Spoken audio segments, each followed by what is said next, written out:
Assalamualaikum warahmatullahi wabarakatuh. Bismillahirrahmanirrahim. Alhamdulillahi rabbil alamin.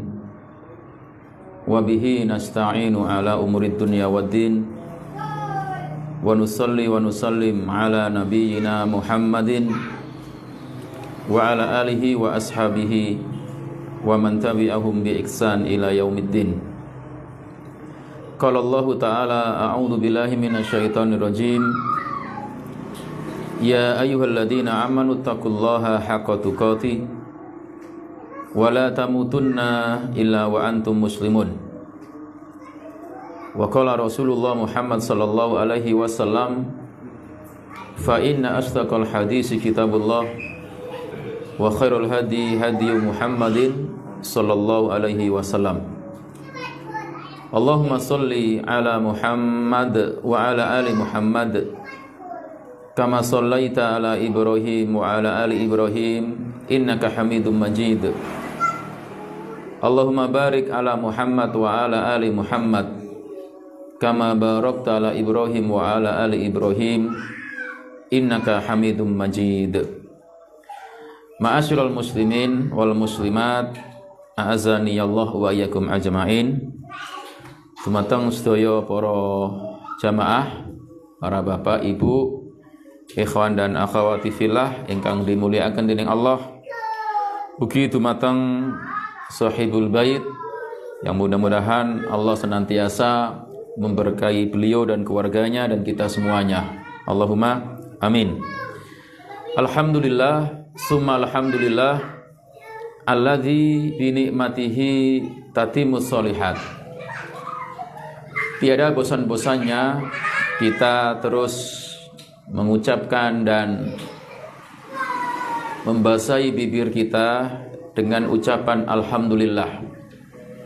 Karena begitu banyak nikmat yang Allah berikan kepada kita. Termasuk pagi ini Allah berikan kita nikmat sehat, nikmat umur panjang dan kesempatan, sehingga saya dan jenengan bisa berkumpul di tempat yang mulia ini. Alhamdulillah. Yang sebelumnya saya sempat beberapa kali absen ya. Qadarullah wa ma syaa fa'al. Ada uzur terus, sehingga baru di kesempatan pagi ini kami bisa bertemu dengan saudara-saudari kami yang ada di Kepanjen Malang ini. Kami ingatkan juga tentu ucapan alhamdulillah kita usahakan tidak hanya tatkala kan Syekh Abdul Razak Hafidullah membawakan hadis ini dalam kitabnya Fiqh Al-Adiyah wal Adhkar, ya, Fiqh doa dan zikir. Beliau menukil sabda Nabi sallallahu alaihi wasallam bahwasanya ada 4 kalimat yang Allah pilih dan Allah cintai, yaitu ucapan subhanallah, alhamdulillah, la ilaha illallah, Allahu akbar. Ini 4 kalimat yang Allah pilih, yang Allah cintai. Maka sekiranya kita di sela-sela kesibukan kita nggak bisa membaca Quran, jangan lupakan wirid dzikir ini. Kemudian Nabi mengatakan, man qala subhanallah, siapa orang yang mengatakan dan berzikir subhanallah, kutiba lahu isruna hasanah, akan ditulis untuknya 20 kebaikan. Ucapan subhanallah sekali jamaah akan menjadikan pelakunya ditulis 20 kebaikan. Ini rahmatnya Allah. Wa muhiyat anhu isruna sayyi'ah au khati'ah, dan juga akan dihapus untuknya 20 kesalahan hanya dengan mengatakan subhanallah. Tidak sampai 1 menit, nggak sampai 1 detik, insya Allah. Subhanallah, tak, itu tak ya. Subhanallah, 20 kebaikan kita dapat, 20 kesalahan dihapus. Nabi melanjutkan, wa man qala la ilaha illallah famislu dzalik, dan siapa orang yang mengucapkan la ilaha illallah, kalimat tahlil, yang artinya la ma'budu bihaqqin illallah. Tidak ada sesembahan yang hak yang berhak disembah kecuali hanya Allah. Siapa orang yang membaca zikir ini, famislu dzalik, seperti yang pertama tadi. Ditulis untuknya 20 kebaikan, dihapus untuknya 20 kesalahan. La ilaha illallah.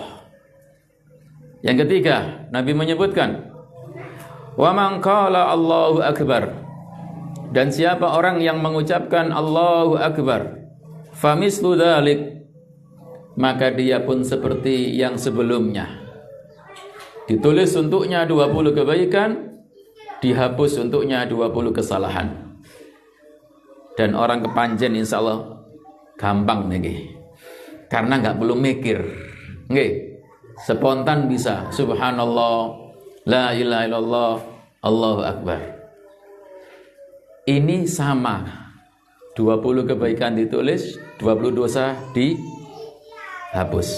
Tapi Nabi kemudian melanjutkan, wa man qala alhamdulillahi rabbil alamin, tapi siapa orang yang mengucapkan alhamdulillahi rabbil alamin, kutiballahu salasuna hasanah wa muhayyat anhu salasuna sayyi'ah.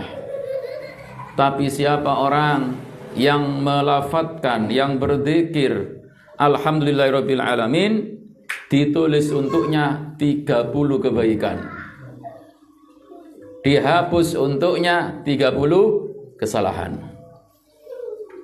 Ini kalimat berbeda dengan 3 kalimat sebelumnya. Kenapa jamaah?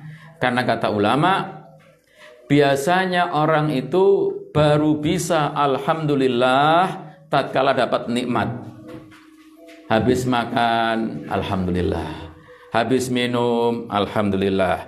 Dapat arisan, alhamdulillah. Dapat bonus, alhamdulillah. Terima belanja dari suami ditambahi bonus, alhamdulillah. Nggih mboten? Iya, karena biasanya ungkapan ini disesuaikan dengan apa yang dia dapat.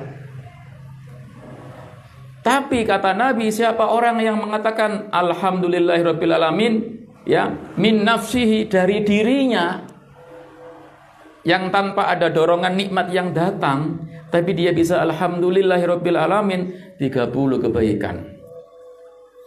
Contoh ibu-ibu, biasanya dikasih belanja tanggal 10. Sampai tanggal 15 nggak dikasih belanja. Bisa alhamdulillahirabbil alamin? Masya Allah. Astagfirullah. Ya, mana belanjanya? Kita ingin dapat arisan. Yang keluar ternyata punya teman kita, misalkan. Misal ini, jangan yang ini. Misal. Kalau yang dapat arisan teman kita, padahal kita butuh uang, kita bilang alhamdulillahirabbil alamin. Alhamdulillah sampai oleh ya. Sulit. Makanya ucapan alhamdulillahirabbil alamin ini bernilai beda dengan subhanallah, la ilaha illallah, Allahu akbar. Maka di awal saya bilang tadi, kalau bisa ucapan alhamdulillah jangan hanya pas dapat nikmat. Maka meskipun enggak nikmat, alhamdulillah. Coba Anda bayangkan. Biasanya kita kalau habis minum baru alhamdulillah, nggih. Kan mau minum bismillah. Bismillah, nggih. Alhamdulillah setelah minum. Coba kalau Anda pas haus, pas lapar, bisa alhamdulillahirabbil alamin.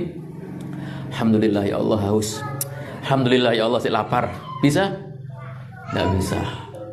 Maka zikir saat seperti itu lebih baik dari yang sebelumnya tadi. Nah, maka jangan lupakan alhamdulillahirabbil alamin, keadaan apapun kita. Makanya Nabi itu kalau dapat kesenangan, beliau mengatakan alhamdulillah alladzi bi ni'matihi tatimmu sholihat.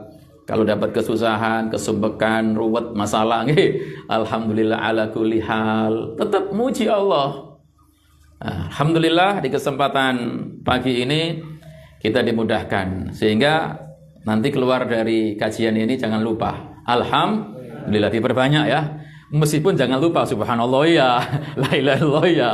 Jangan karena ini dibahas terus alhamdulillah doa wis ya ndak. Tetap semua harus dibaca biar ada banyak pahala yang kita dapatkan. Sholawat dan salam mudah-mudahan terus tersampaikan dan tercurahkan kepada Nabi kita Muhammad sallallahu alaihi wasallam, keluarganya, sahabatnya, beserta kaum muslimin yang terus mengamalkan sunnah-sunnahnya.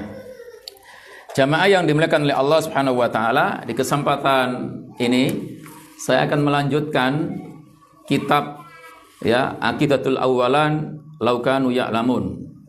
Akidah dahulu kalau mereka mengetahui. Dalam pembahasan sifat ahli surga ketika di dunia. Saya sempat japri Mas Anggit apa yang pernah kita bahas. Karena saya juga agak lupa ya, sehingga saya minta kepada beliau beberapa poin yang sudah kita sampaikan sehingga kita nggak akan mengulangi lagi. Maka di kesempatan ini kita akan lanjutkan insya Allah di antara tanda ahli surga tatkala mereka di dunia. Apa itu di antaranya? Al-infaqu fi sabilillah, yaitu orang yang tatkala di dunia berusaha untuk menyisihkan hartanya digunakan untuk di jalan Allah. Tentu infak yang wajib sudah dibereskan, menafkahi anak istri dan seterusnya, tapi juga infak yang sunnah di jalan Allah. Sebelum kita masuk pembahasan ini, tidak ada salahnya saya akan bahas dulu tentang harta dan sikap manusia tatkala dengan harta. Pertama jamaah yang dimuliakan oleh Allah Subhanahu wa taala, ulama menjelaskan bahwasannya manusia itu ketika berhubungan dengan harta ada kalanya satu dari 4 golongan. Satu dari 4 golongan. Pertama, dari sisi cara mencarinya dulu. Ya, ada di antara mereka yaktasibunal mal minal haram. Ada orang yang mengambil, mencari, mendapatkan harta dari yang haram. Wa yunfikunahu fil haram. Dan diinfakkan ke jalan yang haram. Ada. Jadi dari yang haram untuk yang haram. Contohnya apa jamaah? Biasanya hasil mencuri, hasil jambret, hasil merampok, terus untuk apa? Memuaskan nafsu. Macam-macam ya, nafsu itu bisa wanita, bisa minuman keras dan yang lainnya. Dapatnya dari yang haram untuk yang haram. Ada mboten? Ada. Di sini nggak ada insya Allah. Ya. Kemudian golongan yang kedua, ya, jamaah yang dimuliakan oleh Allah Subhanahu wa taala, yaktasibunal mala minal halal wa yunfikunahu fil halal. Ada orang yang mendapatkan harta dari yang halal dan dibelanjakan kepada yang halal. Dan ini insya Allah mudah-mudahan kita. Amin. Bekerja, beraktivitas, ya, dari cara yang halal dan pekerjaan yang halal. Iya. Karena ada kalanya orang itu jamaah yang dimuliakan oleh Allah, pekerjaannya halal, cuma kadang dicampuri dengan yang haram. Ada. Ngapunten, ya, ada lah. Ya, tapi yang banyak insya Allah kalau di sini yang ngaji bekerja yang halal, diinfakkan kepada yang halal, dapat uang dari pekerjaannya, dinafkahkan untuk anak istri, untuk orang tua, membantu orang-orang yang ditanggung jawabnya. Nah, ini golongan kedua. Dan ini tentu yang akan selamat, yang akan bahagia nanti, bahkan yang masuk kita bahas nanti. Golongan yang ketiga, yaktasibunal mala minal halal wa yunfikunahu fil haram. Ada orang yang mendapatkan harta dari yang halal. Dapatnya dari yang halal, bekerja mungkin narik becak, gojek, ojol, jualan, apa sajalah halal yang dia dapatkan, cuma dinafkahkan kepada yang haram. Ini kadang juga banyak, mohon maaf, kadang ada cerita dari teman-teman ya yang di luar sana, bekerja keras ternyata untuk beli oplosan. Ya, ya, beli oplosan, beli sesuatu yang haram. Ya waliyadzubillah. Tentu kira-kira yang seperti ini gimana jemaah? Halal apa haram? Dosa atau dapat pahala? Jelas. Seperti orang yang pertama tadi. Yang keempat, yaktasibunal mala minal haram wa yunfikunahu fil halal. Ada orang yang mendapatkan harta dari yang haram terus diinfakkan di jalan yang halal, tentu gak akan diterima, gak akan dapat pahala. Dapat korupsi jamaah, dapat merampok, mencuri, nyumbang masjid 2M. Diterima enggak kira-kira? Boten. Innallaha thayyibun la yaqbalu illa thayyibah. Allah itu maha baik, tidak menerima kecuali yang baik. Maka inilah 4 golongan. 3 terancam dengan dosa, 1 yang bisa selamat.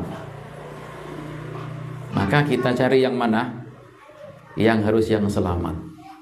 Ini dari sisi orang tatkala mencari dan mendapatkan harta dan menginfakkannya. Di sisi yang lain jamaah yang dimuliakan oleh Allah Subhanahu wa taala, tatkala orang itu sudah mendapatkan harta, dia kumpulkan harta itu, disinilah muncul mulai harta itu jadi ujian, fitnah kalau bahasa Quran. Nah, dari sisi ini kita mulai jamaah. Karena tidak sedikit orang itu tatkala diberikan harta lupa dengan Allah, lupa untuk mengerjakan perintahnya. Maka Allah Subhanahu wa taala menjelaskan di dalam surat 64, surat At-Taghabun ayat yang ke-15, Allah mengingatkan, innama amwalukum wa auladukum fitnah. Sesungguhnya harta kalian, anak-anak kalian itu ujian, itu fitnah, itu cobaan. Kata Imam Ibnu Katsir, Allah menguji mereka. Siapa di antara mereka yang dengan diberikan harta dan anak taat kepada Allah? Dan siapa di antara mereka yang diberikan ujian harta dan anak lupa sama Allah? Ya, karena ujian. Allah ingin mengetahui. Assalamualaikum warahmatullahi wabarakatuh. Allah ingin mengetahui dia ini dengan diberikan anak dan harta tetap istiqomah enggak dengan tujuan utama manusia diciptakan untuk ibadah, atau malah lupa. Inilah namanya fitnah. Fitnah. Ya, kalau bahasa anak sekolah kan mau naik kelas kan ada ujiannya. Nah, Allah ingin mengetahui siapa yang taat, siapa yang enggak taat. Dan Nabi SAW pernah mengingatkan jamaah, memang fitnah harta ini menggoda dan besar. Sampai Nabi mengatakan dalam hadis sahih, rawahu Tirmidzi wa Ahmad wa Ibnu Hibban, kata Nabi, inna likulli ummatin fitnatan. Sungguh setiap umat itu punya fitnah tadi, ujian, cobaan. Wa fitnatu ummatil mal, dan fitnahnya yang menimpa umatku itu masalah harta. Kalau sudah bicara masalah harta, aduh wis luar biasa. Kadang dulur dari musuh tadi nggih, ngoten nggih sami nggih. Subhanallah. Jadi karena harta. Karena memang wal insanu bi tabiatihi yuhibbul mal hubban sadida, hubban jamma. Tiang niku nggih kula jenengan kan tiang nggih. Manusia niku nemen senenge mbek harta jamaah. Enggak bisa kita nafikan itu. Makanya Allah mengingatkan dalam surat Al-Fajr, surat 89 ayat 20. Allah mengatakan wa tuhibbunal mala hubban jammah. Dan manusia niku remen nggih, seneng kali napa harta. Tapi hulu. Napa hulu niku? Berlebihan. Nemen. Dan Allah ingatkan kembali di surat Al-Adiyat, surat 100 ayat yang ke-8. Wa innahu lihubbil khairi lasadid. Dan sungguh manusia itu benar-benar sangat cinta dengan harta tapi berlebihan. Subhanallah. Kata para ulama, di sini ada dua tafsiran. Manusia itu cinta sama harta dengan cinta yang sangat berat, sing nemen cintai. Pertama kata ulama, dikatakan sesungguhnya manusia itu sangat mencintai harta. Sangat nggih. Ini yang perlu digarisbawahi, sangat cinta. Pendapat kedua mengatakan kecintaannya kepada harta menjadikan manusia itu kikir, bakhil, syuh. Yang Malang bilang apa? Medit, pelit. Sami nggih? Nah, nggih. Karena begitu cintanya dengan harta, jare wong Jawa digenggam tok. Diprekes tok. Moh dikekaken tiyang lintuh. Sama-sama benar maknanya. Satu sangat cinta dengan harta, yang kedua enggak mau ngasih sama orang lain. Inilah wa innahu lihubbil khairi lasadid. Jamaah yang dimuliakan oleh Allah Subhanahu wa taala. Oleh karena itulah disebutkan dalam kitab saya, tidak sedikit orang ketika cinta dengan harta, ya, begitu semangat untuk mencarinya. Siang malam, pagi sore dia lakukan. Sampai ada istilah apa? Kaki dibuat kepala, kepala dibuat kaki. Saking semangatnya apa? Untuk itu. Ini jamaah yang dimuliakan oleh Allah Subhanahu wa taala. Dan memang fitnahnya besar. Fitnahnya besar. Sampai Allah Subhanahu wa taala pun mengingatkan, dan ini menjadi pengingat untuk saya dan jenengan juga. Allah menyebutkan dalam surat 63, ya, surat Al-Munafikun. Allah Subhanahu wa taala menyebutkan ayat yang ke-9. Ya ayyuhalladzina amanu la tulhikum amwalukum wala auladukum an dzikrillah wa may yaf'al dzalika fa ulaika humul khasirun. Ya ayyuhalladzina amanu, wahai orang-orang yang beriman, la tulhikum amwalukum, jangan sampai harta kalian itu mencelakakan kalian, melupakan kalian, ya. Wala auladukum, juga jangan sampai anak-anak kalian melalaikan kalian, melupakan kalian, mencelakakan kalian an dzikrillah, karena sebab kalian lupa sama Allah. Wa may yaf'al dzalika fa ulaika humul khasirun. Siapa orang yang karena harta, karena anak lupa dengan Allah, mereka lah orang-orang yang merugi. Disebutkan oleh para ulama bahwasanya ayat yang mulia ini jamaah, surat Munafikun ayat 9, memerintahkan kepada hamba-hambanya yang beriman untuk apa? Untuk banyak berzikir dan mengingat Allah, dan melarang mereka menyibukkan diri dengan harta dan anak-anak yang sehingga dengan itu melupakan dari mengingat Allah. Maka siapa saja yang kata Allah di ayat ini terlena dengan kesenangan dunia dan perhiasannya, karena harta itu bikin orang memang terkagum-kagumkan. Anak pun seperti itu. Kalau gara-gara itu dia lupa dengan Allah, maka sungguh dia merugi. Jamaah yang dimuliakan oleh Allah Subhanahu wa taala, ini Allah ingatkan kepada kita semua. Kita boleh cinta anak, kita boleh cinta harta, memang itu Allah berikan di dalam hati kita.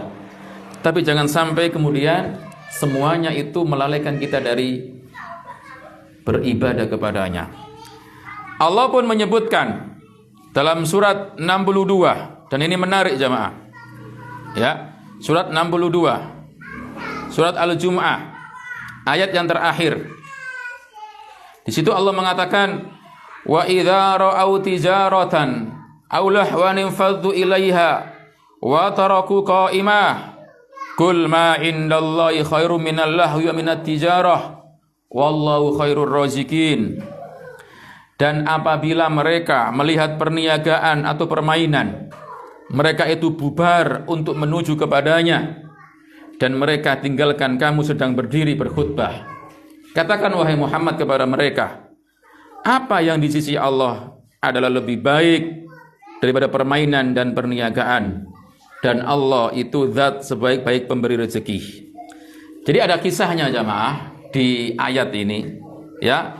Dikisahkan bahwasanya tatkala suatu hari Nabi SAW itu berkhutbah, ya, Nabi itu berkhutbah, qadarullah ada rombongan datang, ya, rombongan perniagaan datang melewati, ya, majelisnya Nabi SAW. Ternyata orang-orang yang di dekatnya Nabi tadi, yang mendengarkan khutbah Nabi tadi, bubar menuju perniagaan tadi. Tinggal sekitar 12 orang. Mungkin kalau bahasa kita ada pengajian, ada konser begitu ya. Lebih banyak kemana jemaah? Sing pengaji mek 12 orang, sing nang konser banyak orang. Subhanallah. Jadi sampai dalam kitab Sahih Bukhari dikatakan, bainaman nabiyyu sallallahu alaihi wasallam yahtubu yaumal jum'ah. Tatkala Nabi alaihi salatu wasallam khutbah di hari Jumat, qadimat airun ilal Madinah, lewatlah sekelompok manusia yang bawa perniagaan di kota Madinah. Ini jamaah yang dimuliakan oleh Allah Subhanahu wa taala. Sehingga apa? Fabtadaroha ashabu Rasulillah. Maka waktu itu para sahabat langsung menuju tadi perniagaan tadi. Jadi wong Jawa napa? Semburat. Karena mungkin menggoda. Lah apalagi kalau seandainya gratis gitu ya. Sehingga hatta lam yabqa ma'a Rasulillah illa 12 rajulan. Sampai yang tersisa yang dengar khutbah Nabi 12 orang. Yang lain sibuk dengan perniagaan tadi. Maka Nabi alaihi salatu wasallam bersabda, "Walladzi nafsi biyadihi, law tataba'tum hatta lam yabqa minkum ahadun, lasala bikumul wadi narah." Demi jiwaku yang berada di tangannya, kalau sekiranya kalian seperti itu terus, ya ngikuti perniagaan terus, lupa dengan mendengarkan khutbah, maka niscaya Allah Subhanahu wa taala akan menurunkan api. Ya, ini jamaah yang dimuliakan oleh Allah Subhanahu wa taala. Maka turunlah ayat ini. Wa idza ra'au tijaratan aw lahwan faddu ilayya wa tarakuka qa'imah. Ini jamaah yang dimuliakan oleh Allah Subhanahu wa taala. Waktu itu saja, mohon maaf, di kalangan orang-orang dekat Nabi terfitnah dengan apa? Harta. Napa melit yang panjen. Napa melit yang panjen nggih. Napa melit yang pandaan juga, ngoten lho jamaah. Waktu itu memang sangat menggoda. Jadi meninggalkan Nabi sendiri. Subhanallah. Jamaah yang dimuliakan oleh Allah Subhanahu wa taala. Kemudian kita lanjutkan. Ya. Ketahuilah bahwasannya tatkala kita kok senantiasa misalkan menyibukkan diri dengan harta sampai lupa kepada Allah, kita akan celaka. Nabi pernah mengatakan dalam sebuah riwayatnya yang sahih li ghairi, rawahul Bazzar wal Baihaqi, innama ahlaka man qablakum ad-dinaru wa dirham wa huma muhlikakum. Sesungguhnya yang mencelakakan orang-orang sebelum kalian adalah dinar dan dirham, uang emas dan uang perak. Wa huma, dan keduanya pun muhlikakum, akan bikin kalian hancur, celaka, binasa. Toyib. Jamaah yang dimuliakan oleh Allah Subhanahu wa taala. Saya berikan gambaran begini. Ada sebagian orang karena terfitnah dengan harta, itu sampai nggak sholat. Ada? Banyak ya. Gara-gara terfitnah harta, nggak sholat. Ngelembur, nggak sholat. Masuk malam, nggak sholat. Wal'iyadzubillah. Di sini nggak ada insya Allah.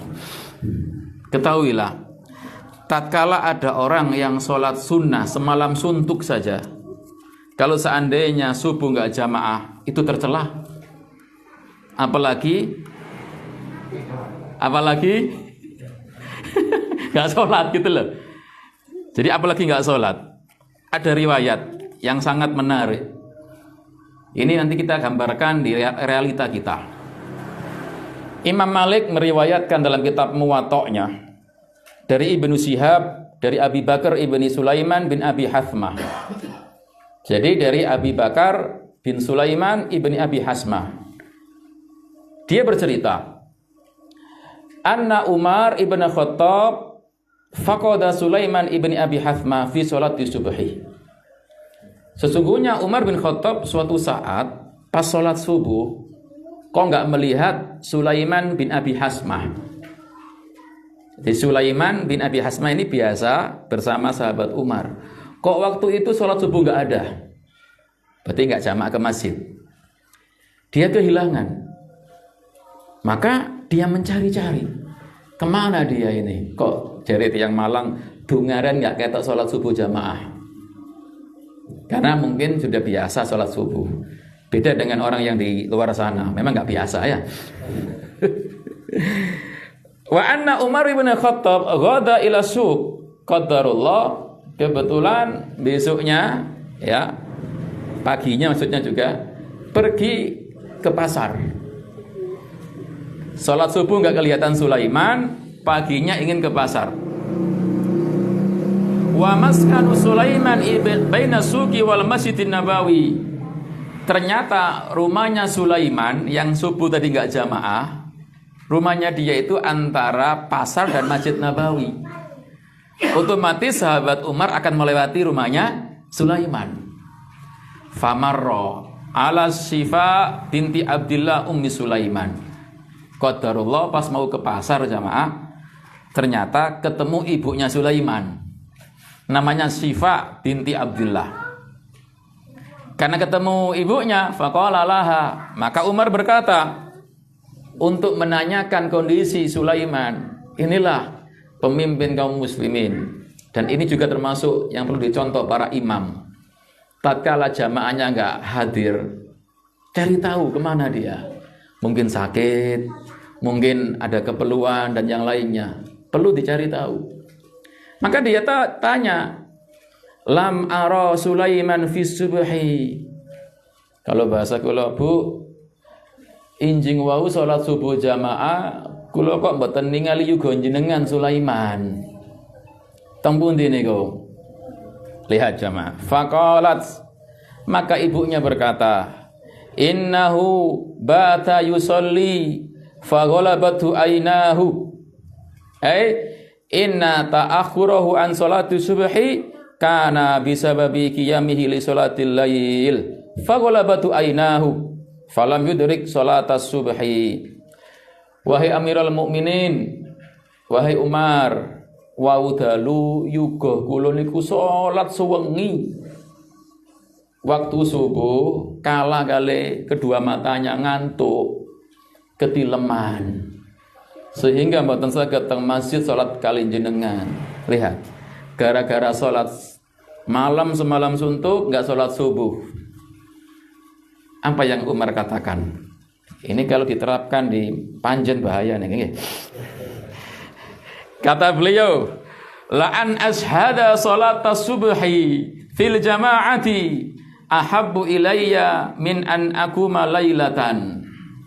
Kalau sekiranya aku datang sholat subuh berjamaah, hadir ke masjid sholat berjamaah, lebih aku cintai daripada sholat semalam suntuk. Lihat jamaah, tatkala Sulaiman gak sholat subuh jamaah, padahal alasannya apa? Sholat malam, tetap diapakan? Dikritisi.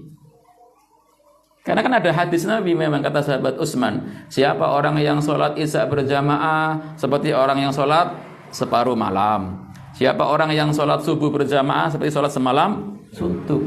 Ini. Nah, sekarang pertanyaannya, berapa banyak orang nggak sholat subuh jamaah gara-gara YouTubean, gara-gara warung kopi wifi gratis ya? Nggih mboten. Coba saya tanya jenengan, Anda kalau sholat subuh berapa sop jamaah? Di Banjar ini.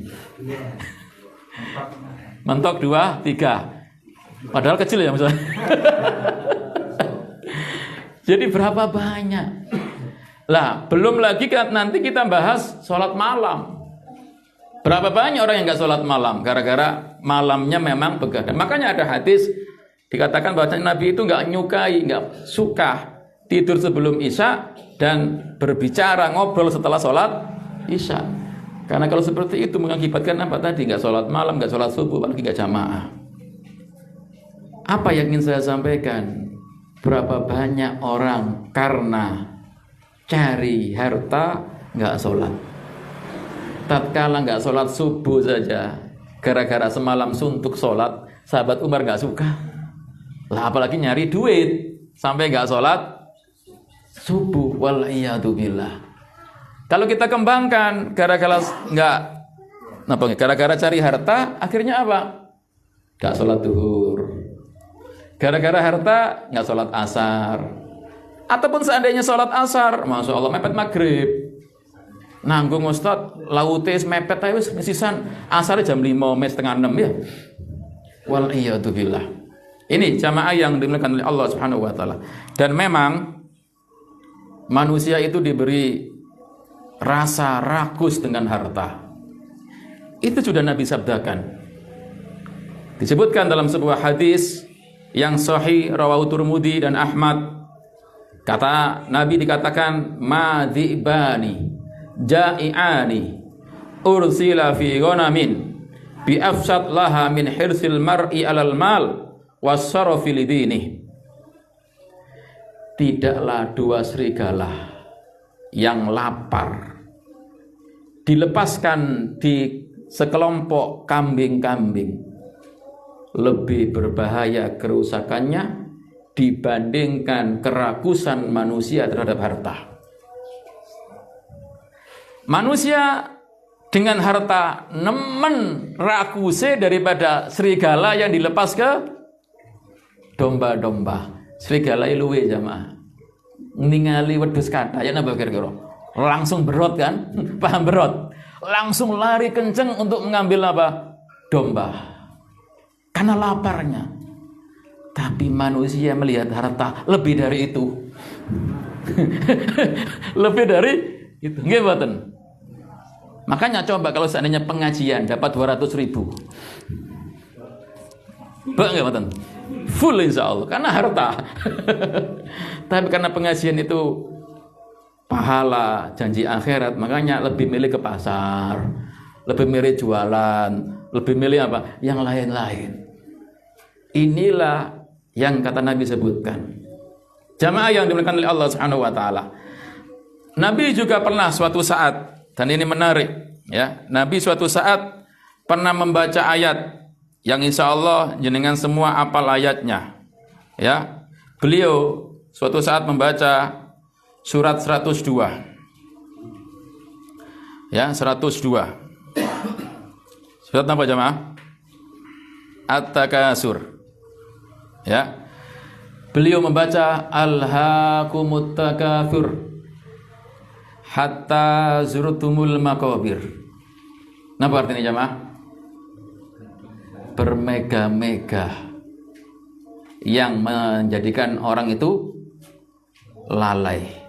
Kalian bermega-mega dengan harta, dengan anak, subhanallah, dengan duniawi, dengan perhiasan dan kesenangannya, sehingga kalian lupa dengan kehidupan akhirat. Hatta zurutumul maqabir, sampai kalian datang ke alam kubur. Dikatakan oleh Nabi, summa qala, kemudian Nabi berkata, yaqulu ibnu Adam mali mali. Anak Adam berkata, hartaku, hartaku. Maka dikatakan, wa hal laka ya ibna Adam min malik illa ma akalta fa afnaita. Wahai anak Adam, Hartamu yang sesungguhnya adalah yang kamu makan, terus itu habis. Aulabista fa ablaita, yang kamu pakai sehingga itu lapuk, usang. Au tasaddaqta fa amdoita, dan yang kamu sedekahkan dan terus berlanjut. Adapun yang tersisa yang kamu enggak menggunakannya, itu bukan hartamu, tapi itu untuk siapa? Warisanmu. Ini jamaah yang dimakan oleh Allah Subhanahu wa taala. Dalam satu riwayat, wa ma siwa dzalik fadhahibun wa tariku linnas. Apa yang kamu tinggalkan itu untuk orang lain sudah. Harta kita adalah yang kita gunakan untuk apa? Di jalan Allah kita sedekahkan. Yang kita makan masuk ke WC. Yang kita pakai akan jadi usang, dari orang Jawa gombal nggih. Kalau dipakai terus lapuk, usang, gombal buat bersih-bersih, karpet dan yang lainnya. Ini jamaah yang dimuliakan oleh Allah Subhanahu wa taala. Dan ingatlah, kenapa Allah terus mengingatkan hal ini jamaah? Karena kebanyakan orang yang banyak harta dan dengan harta dia sombong. Di bahasa kula yang pada itu megayah. Gaya tok. Kecuali orang-orang yang memang diberikan ilmu dan iman. Tapi rata-rata yang niku kalau uangnya banyak, kemelinding, masya Allah. Ini sama dengan di surat Kahfi jamaah. Silakan dibuka surat 18. Allah Subhanahu wa taala menyebutkan ayat yang ke-33 misalkan dan 34 nanti. Ya. Tentang orang yang punya kebun. Ya, orang yang punya kebun. Kiltal jannataini atat ukulaha. Kedua buah kebun itu menghasilkan buahnya. Walam tatlib min nusyai'a, dan kebun itu tiada kurang buahnya sedikit pun. Wa fazarna khilalahuma nahara, dan kami alirkan sungai di celah-celah kedua kebun itu. Wa kana lahu samarun, dan dia mempunyai kekayaan yang besar. Artinya hartanya banyak juga, buah-buahannya juga sangat tumbuh subur. Kebunnya ada, ditanami buah-buahan, banyak hasilnya. Akhirnya apa? Lihat. Wa qala li sahibihi, dia bilang sama temannya, wa huwa yuhawiruhu, yang ia tatkala bercakap-cakap. Apa kata dia? Ana aktsaru minka mala wa a'zu nafara. Hartaku luwih akeh daripada hartamu. Pengikutku lebih kuat dari pengikutmu. Aku punya anak buah, aku duwe pembantu, duwe pelayan, akeh. Sampai enggak duwe. Kenapa dia sombong jemaah? Karena merasa hartanya banyak, kebunnya berbuahnya sukses. Biasa. Apa yang terjadi kalau dia sombong? Maka di ayat 42, 43 akhirnya apa? Allah lenyapkan, Allah binasakan, Allah hancurkan kebunnya. Itu intinya. Kesombongan dia, jamaah yang dimuliakan oleh Allah Subhanahu wa taala. Mohon maaf, kalau orang enggak kaya bisa sombong kira-kira? Bisa ya Ustaz. Cuma yang banyak yang kaya. Nah, jangan sampai kekayaan itu menjadikan kita sombong, lupa kepada Allah. Ketahuilah hakikatnya, apa yang Allah berikan ini titipan. Harta yang di kita itu hartanya Allah. Kapan saja Allah mengambil, kita harus rela. Makanya ada ungkapan inna lillahi wa inna ilaihi raji'un. Dan Allah mengatakan dalam surat Nur 33, wa atuhum min malillahi alladzi atakum, dan berikan kepada mereka dari hartanya Allah yang Allah berikan kepadamu. Tatkala kamu punya istri, punya anak, kasih kepada anak istrimu nafkah. Itu harta dari Allah yang Allah berikan kepadamu, hanya dititipi. Ini jamaah yang dimuliakan oleh Allah Subhanahu wa taala. Lebih sering kita mungkin pernah mendengar bagaimana Allah menguji dalam Al-Qur'an Fir'aun, termasuk Qarun. Qarun ini luar biasa. Sampai hari ini pun terkenal di Panjen ya. Hartanya luar biasa banyaknya, sampai hartanya ini kuncinya, kata ulama, kata Imam Al-A'mash, setiap satu gudang ada satu kunci. Kuncinya aja di bawah 60 bihol itu baru kuat. ibarat kuda, 60 kuda, kuncinya saja. Belum gudangnya loh, nggih. Ya napa hartae? Allah Ustaz, nggak tahu lah kita. Makanya ndak heran kalau ada orang panjen ke sawah, macul-macul ketemu uang lama, namanya harta karun apa korun jemaah? Karena nggak bisa kof jadi kah, harta karun. Padahal hartanya korun. Kok bisa dari Mesir sampai ke Panjen ya? Itu istilah mawon. Kenapa? Karena di Quran dikatakan memang wa khosafna bihi wa bidalihi al-ard. Kami tenggelamkan dia dan rumahnya dan hartanya ke dalam perut bumi. Karena dia kaya, dia sombong. Karena dia kaya, dia gumede. Apa hasilnya? Apa endingnya orang yang gumede? Allah tenggelamkan ke perut bumi. Lah, jamaah yang dimuliakan oleh Allah Subhanahu wa taala, inilah karena harta. Inilah karena harta. Oleh karena itu jangan sampai harta ini mencelakakan kita. Terakhir kisah ya dari hadis Nabi Shallallahu alaihi wasallam. Nanti kita masuk kemudian poinnya. Dikatakan dalam sebuah riwayat, dan ini riwayat yang sahih yang datang dari Nabi Shallallahu alaihi wasallam, rawahul Bukhari wa Muslim. Inna thalathata fi Bani Israil. Sesungguhnya di Bani Israil itu ada 3 orang. Abras wa aqra wa a'ma. Ini kisah nyata ini ya, bukan kisah khurafat ini. Karena kita sebagai orang Islam tatkala berkisah, kisah ya, jangan sampai kisah yang tidak sahih atau yang khurafat. Tapi berkisahlah dengan kisah yang benar, dan begitu banyak kisah-kisah yang benar yang dapat kita ambil ibrahnya. Termasuk ini. Di Bani Israel itu ada orang yang abros, yang kulitnya sakit. Napa yang Malang bilang? Bodek, belang, pokoknya kulitnya elek lah wis, nggih. Kulitnya elek. Nomor kali akrok, penyakit kulit tapi di kepala sehingga gak punya rambut. Napa namanya? Nah, nggih pun, kudik sampai koreng nggih. Nggih pun. Nemen niku kan?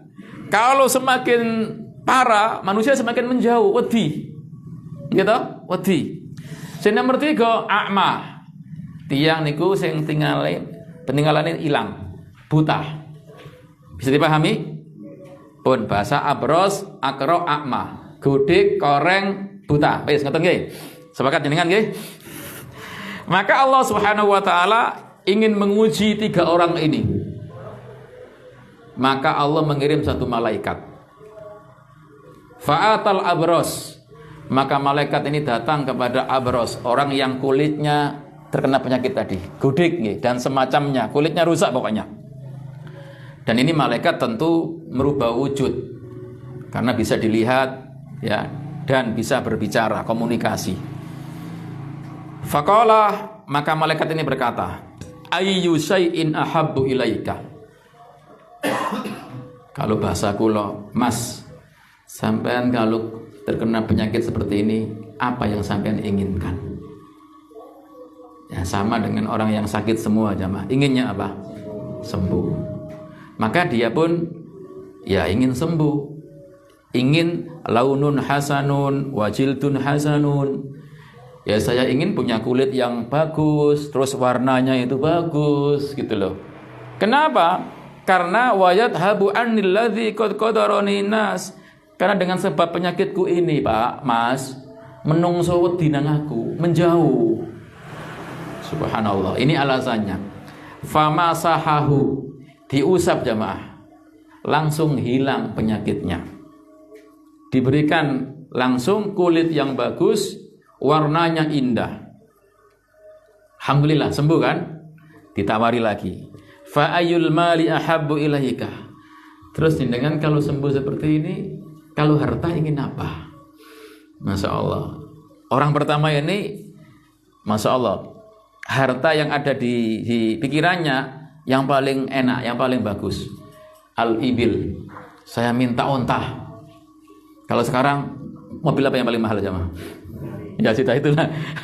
Minta onta saya. Fa'utiya naqa usyara. Dikasihlah onta yang sedang dalam keadaan bunting. Malaikat tadi sambil mengatakan barakallahu laka fiha. Mudah-mudahan Allah memberkahi kamu dengan harta ini. Pun. Satu poin yang perlu kita ambil, tatkala kita memberikan sesuatu atau melihat orang yang punya kekayaan atau apapun, jangan lupa doakan juga barakallahu laka fiha atau barakallahu laka. Doa yang mungkin remeh, tapi ternyata ini berbobot. Berkailah, berkailah, berkailah. Maka tidak heran, sedikit meloncat. Pernah suatu hari Ummu Sulaim ini datang menemui Nabi membawa sahabat Anas. Waktu itu masih kecil. Kata Ummu Sulaim, ibunya Anas, ya Rasulullah, ini Anas, khadimuka, ini ingin mengabdi kepada jenengan, ingin khidmah. Doakan dia. Di antara doa Nabi kepada sahabat Anas, Allahumma akthir malahu wa waladahu wa barik lahu wa fima a'taitahu. Ya Allah, banyakkan anaknya, banyakkan hartanya. Berkahi dia dan apa-apa yang engkau berikan kepadanya. Maka keberkahan ada kepada sahabat Anas. Umurnya panjang iya, hartanya banyak iya, sugih iya. Maka boleh minta sugih tapi berkah. Pun kembali ke sini, biar panjang. Maka malaikat datang ke orang kedua, apa tadi? Koreng. Ya. Apa tadi? Akro, yang kulit rusak di kepalanya, nggak punya rambut, korengan. Ditanya, ayu sayyin ahabbu ilaika? Kalau sampean seperti ini apa yang diinginkan? Maka dia jawab, sya'run hasanun. Saya ingin punya rambut yang bagus dan kulit yang bagus. Karena sebelumnya manusia takut sama saya. Mungkin takut ketularan ya. Kalau kemarin kan Covid, wedi semua ya. Sampai maskeran soyo ya. Akhirnya diusaplah penyakitnya tadi, sembuh langsung.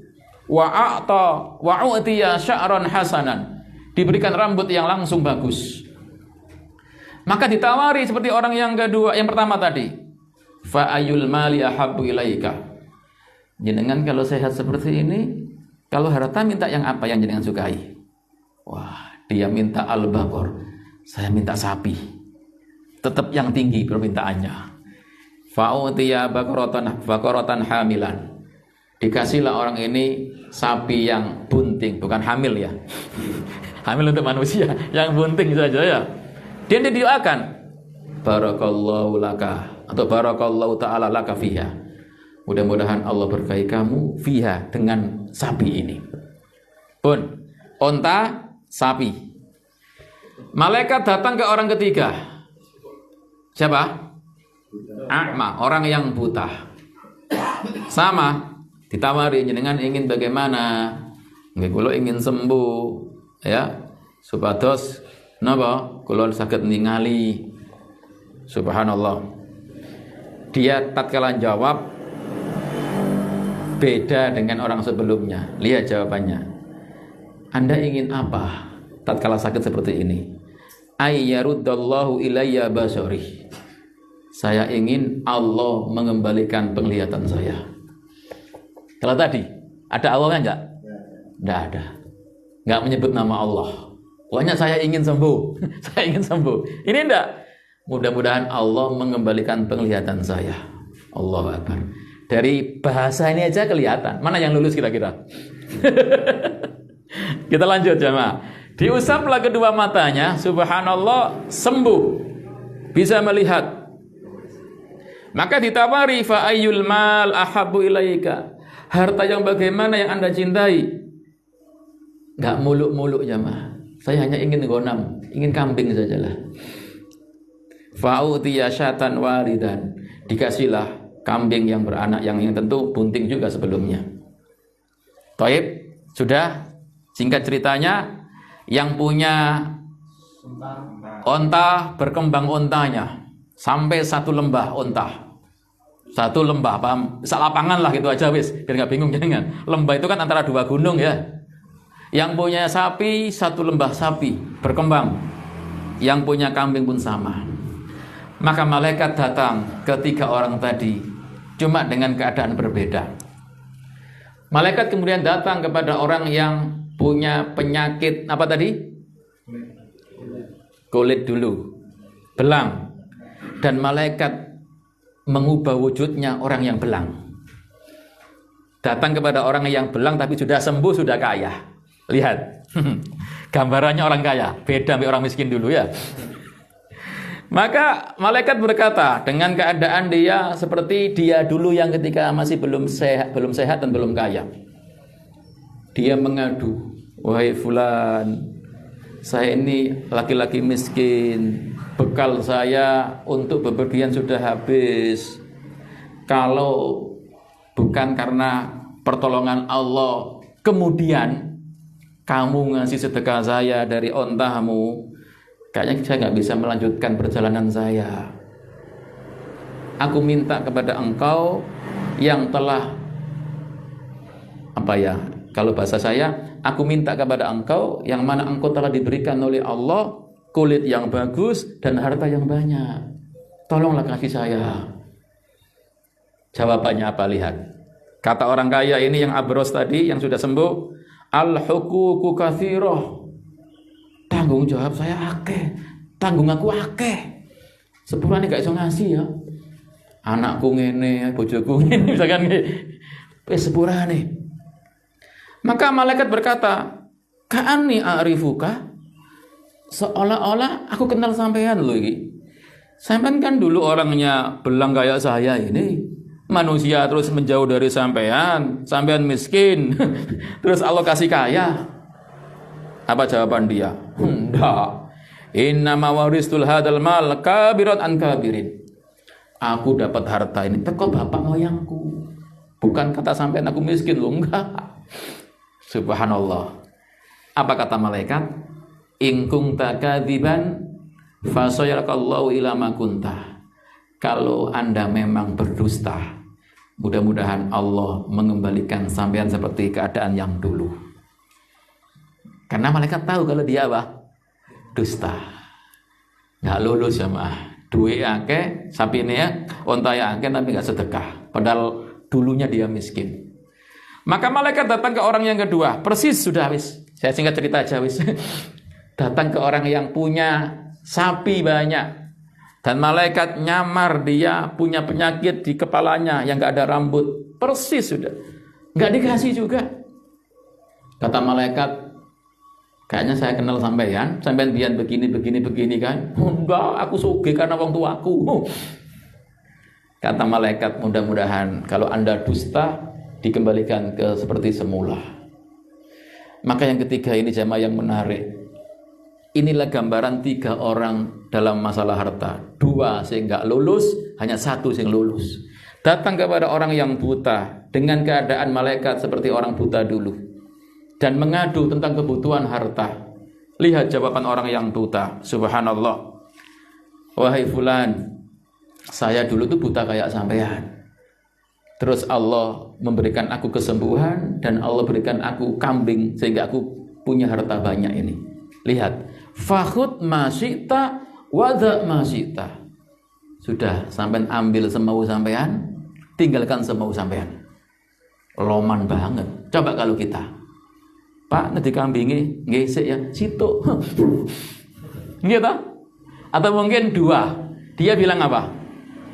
Ambil yang kamu suka, tinggalkan yang kamu suka. Jadi diberi pilihan bebas.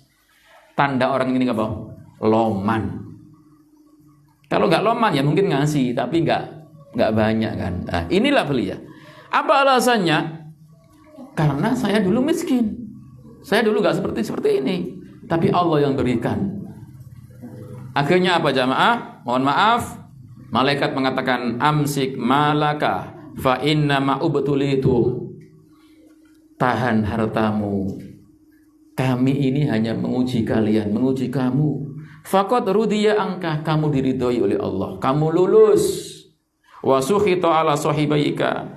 Tapi Allah murka, marah, benci dengan 2 temanmu yang punya penyakit belang dan koreng. Ya, ini jemaah.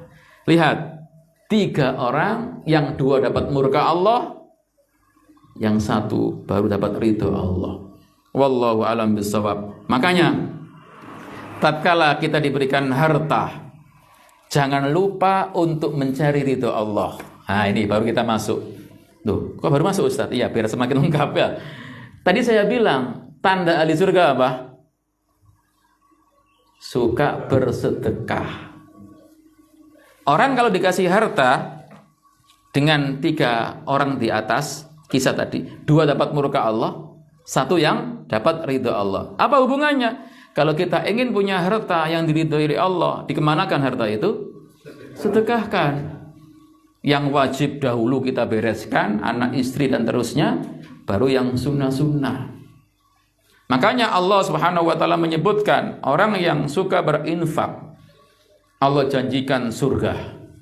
Silakan dibuka teman-teman. Ya, surat yang ke-13. Surat Ar-Ra'du. Ya, surat 13.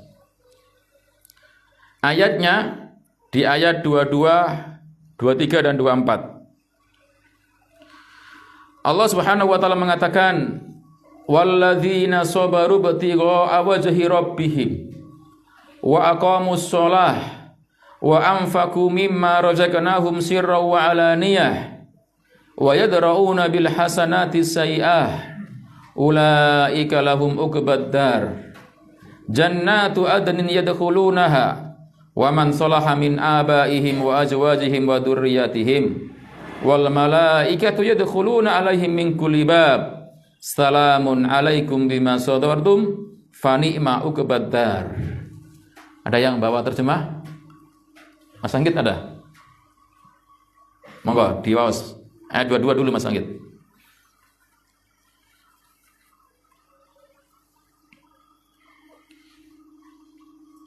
Dan orang yang sabar karena mengharap keridhaan Tuhannya, melaksanakan sholat dan menginfakkan sebagian rezeki yang kami berikan kepada mereka secara sembunyi atau terang-terangan, serta menolak kejahatan dengan kebaikan, orang itulah yang mendapat tempat kesudahan yang baik. Baik. Lihat Allah mengatakan walladzina sabaru, dan orang-orang yang bersabar. Bersabar dalam artian ayat ini menjauhi hal-hal yang diharamkan oleh Allah. Meskipun sabar itu ada kalanya ketika berbuat ketaatan, atau sabar tatkala menerima takdir yang tidak baik. Karena sabar ada 3 kan. Nah di sini sabar ketika dia meninggalkan hal-hal yang dosa, yang maksiat. Tujuannya apa? Ibtigha'a wajhi rabbihim, untuk mencari keridhaan Allah, Rabb mereka. Terus yang kedua, wa aqamus shalah, mereka orang-orang yang mendirikan salat. Yang ketiga, wa anfaqu mimma razaqnahum, ini yang kita maksud, dan menafkahkan sebagian rezeki yang kami berikan kepada mereka. Apa kata ulama? Yaitu memberikan nafkah kepada yang wajib dulu, anak istri yang dia tanggung, kerabat, orang tua, termasuk nanti orang-orang miskin. Sirra wa alaniyah, dengan sembunyi-sembunyi maupun terang-terangan. Apa yang mereka dapatkan jamaah? Tatkala dia bisa seperti itu, ulaika lahum uqbad dar. Mereka itulah orang-orang yang akan mendapatkan apa? Tempat kesudahan yang baik. Ayat selanjutnya, jannatu adnin, surga Aden. Tidak hanya dia sendiri yang masuk, bisa jadi bersama keluarganya. Wa man salaha min abaihim wa azwajihim wa dzurriyyatihim. Mereka bisa masuk bersama bapak-bapak mereka, istri-istri mereka, dan anak keturunan mereka. Tatkala mereka seperti itu, wal malaikatu yadkhuluna alaihim min kulli bab, malaikat menyambutnya dari segala pintu. Ini kenikmatan yang sangat nikmat. Disambut dengan ucapan salamun alaikum bima sabartum. Keselamatan bagi kalian karena kesabaran kalian tatkala di dunia.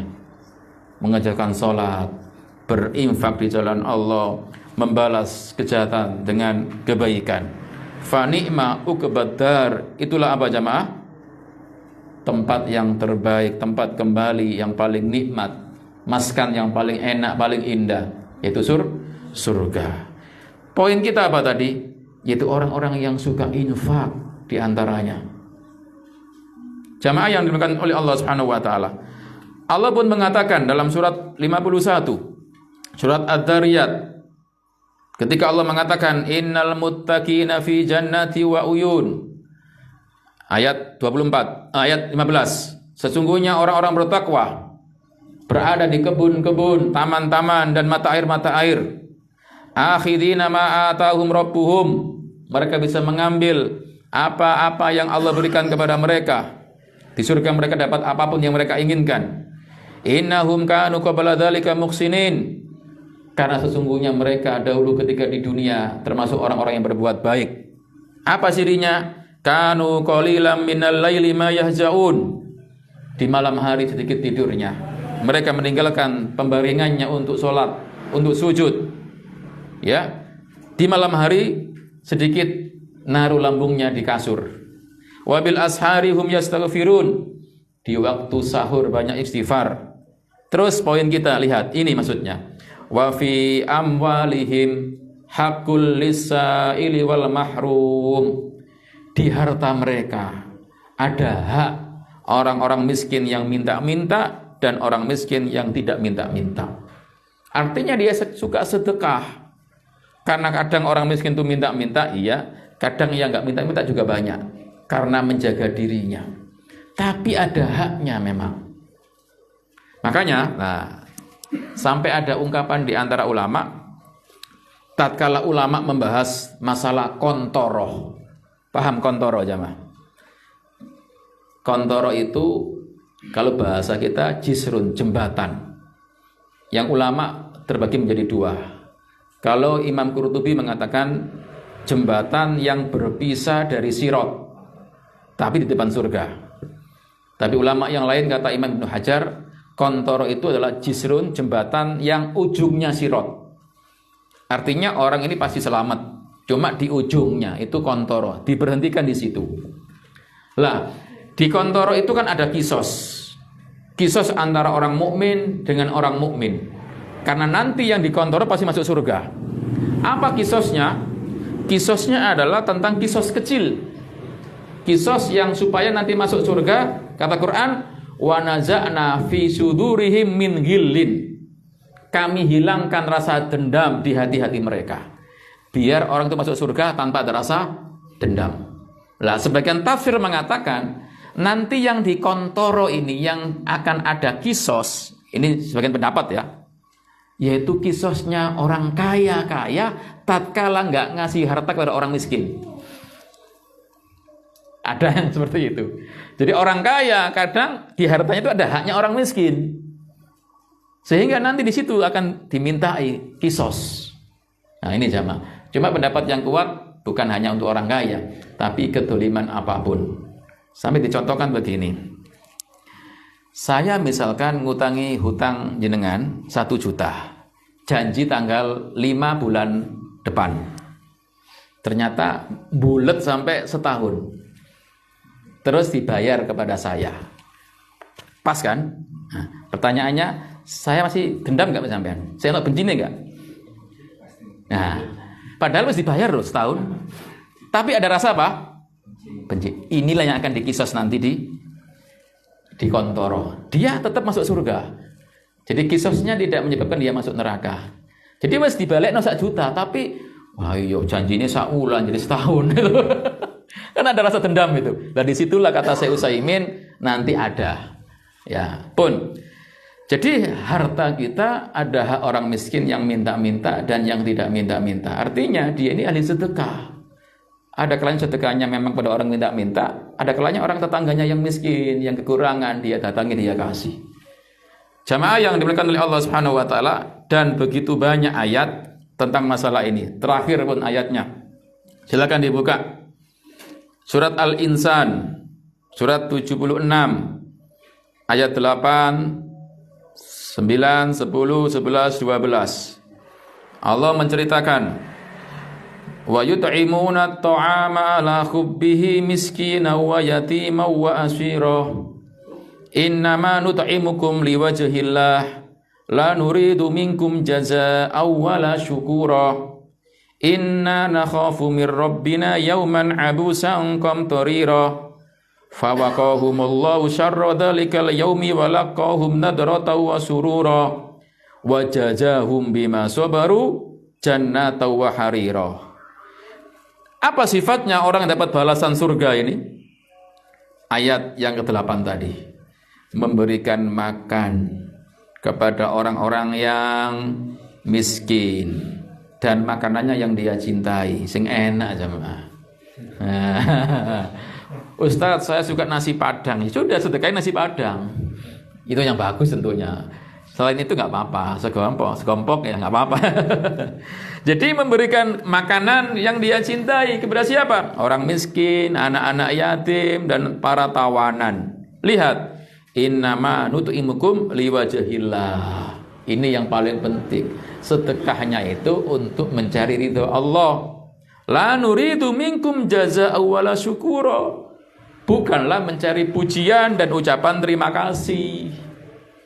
Niki kadang sing memang rada berat, tapi yang harus kita ilmui, sudah kaya ahli sedekah, maka harus ikhlas karena Allah. Jangan sampai napa? Bukan karena Allah, nanti masuk kata Nabi 3 golongan yang nanti masuk neraka duluan. Masih ingat ya? Di antaranya apa? Orang yang punya harta banyak, setiap tempat untuk bisa sedekah dia sedekahi. Nah, di hari kiamat ditanya oleh Allah, kamu sedekah untuk siapa? Laka ya Allah, untukmu ya Allah. Kata Allah, kadzabta, kamu bohong. Kamu sedekah ingin disebut apa? Dermawan. Atau mungkin donatur ya. Atau mungkin muksinin. Maka kamu sudah dapat di dunia, sudah dipuji orang, sekarang diseret ke neraka. Waliyadzubillah. Jadi di samping kita harus memang sedekah, artinya bagi yang punya kemampuan, ingat saya bilang tadi, yang wajib dulu itu harus. Kalau yang sunnah itu tambahan saja. Jangan kemudian meni sedekah ya. Iya, sedekah dulu kepada istri, ya, suami, sebaliknya. Pernah ada kisah kan? Zainab, ini biar menghibur para bapak-bapak ini. Zainab, istrinya Ibni Mas'ud, suatu hari ikut sholat Id bersama Nabi. Waktu itu Nabi berkhutbah dengan khutbah yang sangat menarik. Setelah khutbah, Nabi itu turun menuju para wanita. Wahai para wanita, tasaddaqna, bersedekahlah kalian wahai para wanita. Karena kebanyakan ahli neraka adalah wanita. Maka Bilal membuka dan membentangkan kainnya. Maka para wanita waktu itu melemparkan cincinnya, melemparkan antingnya. Karena takut masuk neraka, gitu loh. Langsung seketika itu. Zainab waktu itu nggak bawa apa-apa jamaah. Akhirnya dia pulang, ngambil hartanya, ingin sedekah. Diketahui Ibni Mas'ud, suaminya dewe. Bahasa gue loh, yang mau kemana yang? Ya saya ingin sedekah. Tadi kan Nabi berkhutbah, wanita yang terbanyak masuk neraka. Banyaklah sedekah. Ya, saya ingin menemui Nabi sedekah. Kata Ibnu Mas'ud, ya jangan jauh-jauh, sedekah sama saya saja, kan saya miskin.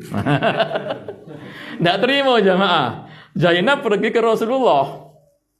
Maka ditemui oleh pembantu Nabi.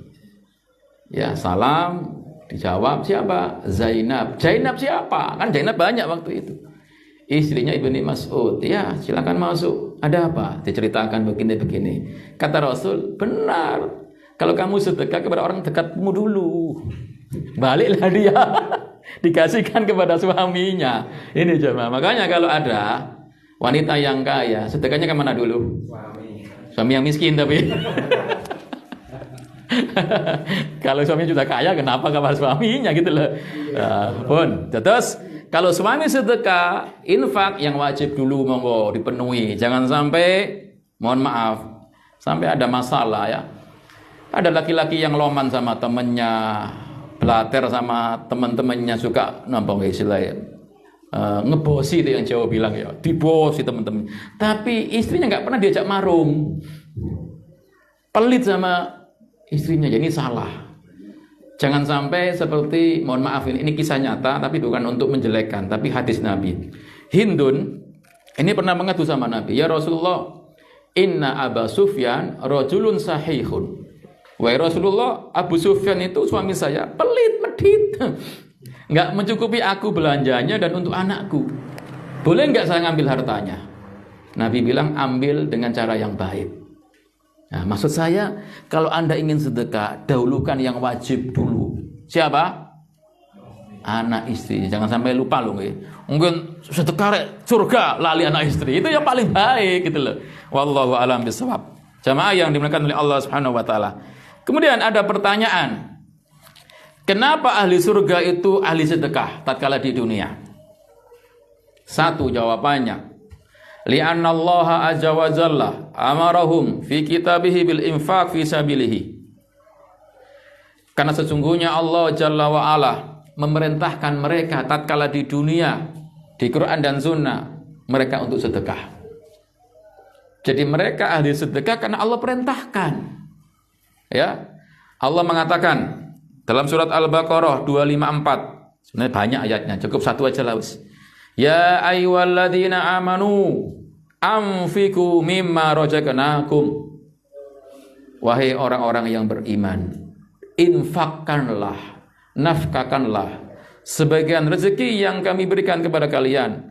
Min qabli ayyatiya yaum, sebelum datang hari, la bai'un fihi wala khullatun wala syafa'ah, yang tidak ada jual beli di dalamnya di situ di hari itu. Wala khullatun, enggak manfaat persahabatan, juga syafa'ah.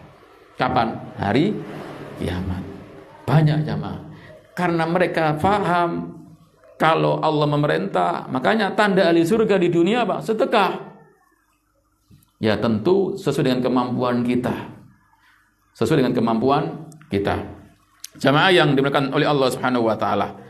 Allah Subhanahu wa taala berfirman juga dalam hadits qudsi, ya bani Adam, wahai anak Adam, umfik alaika, berinfaklah kalian, aku akan ganti infak kalian. Pada dasarnya perintah ini jamaah, perintah itu biasanya wajib. Ya, makanya saya bilang tadi, infaklah yang wajib dulu, baru yang sunnah-sunnah. Dan ingat bahwasanya Islam sangat memotivasi kita untuk punya sifat dermawan. Loman jadi wong Jawa. Yang pancen apa namanya? Sami loman. Karena memang Allah perintahkan. Makanya ini yang juga menjadi ilmu yang tertanam kuat kepada seseorang yang bekas rahibnya Yahudi, yaitu Abdullah bin Salam. Jadi Abdullah bin Salam ini bekas orang Yahudi, cuma beliau kemudian masuk Islam. Kenapa? Karena dia pernah bertemu Nabi dan bertanya tentang 3 hal, ya diantaranya akhirnya dia masuk Islam. Karena dia tahu 3 hal ini pasti bisa dijawab para Nabi. Kalau nggak Nabi nggak bisa. Wallahu a'lam bishawab, cuma saya lupa rinciannya itu ada.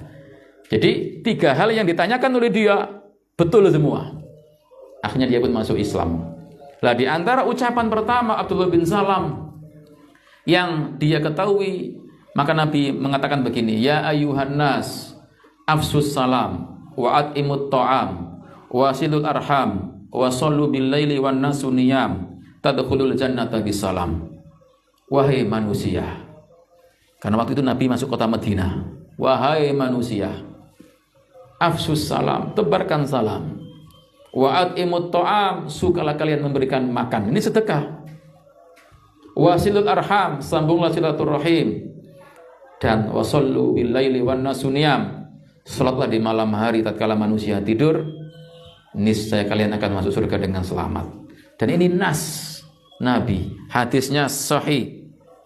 Apa? Ternyata suka memberi makan sedekah menyebabkan masuk surga dengan selamat. Makanya orang yang ahli surga di dunia juga apa? Sedekah. Termasuk makanan, enggak nunggu Ramadan. Ramadan alhamdulillah ada takjil lagi, iftar. Selain Ramadan enggak apa-apa. Makanya dikatakan dalam sebuah hadis, kata sahabat Jabir, ma su'ila Rasulullah say'an qad faqalalah. Tidaklah Nabi dimintai sesuatu, enggak pernah jawab tidak. Nabi dimintai sesuatu, dikasih. Enggak pernah mboten sepurane, enggak. Dikasih. Ini Nabi sallallahu alaihi wasallam.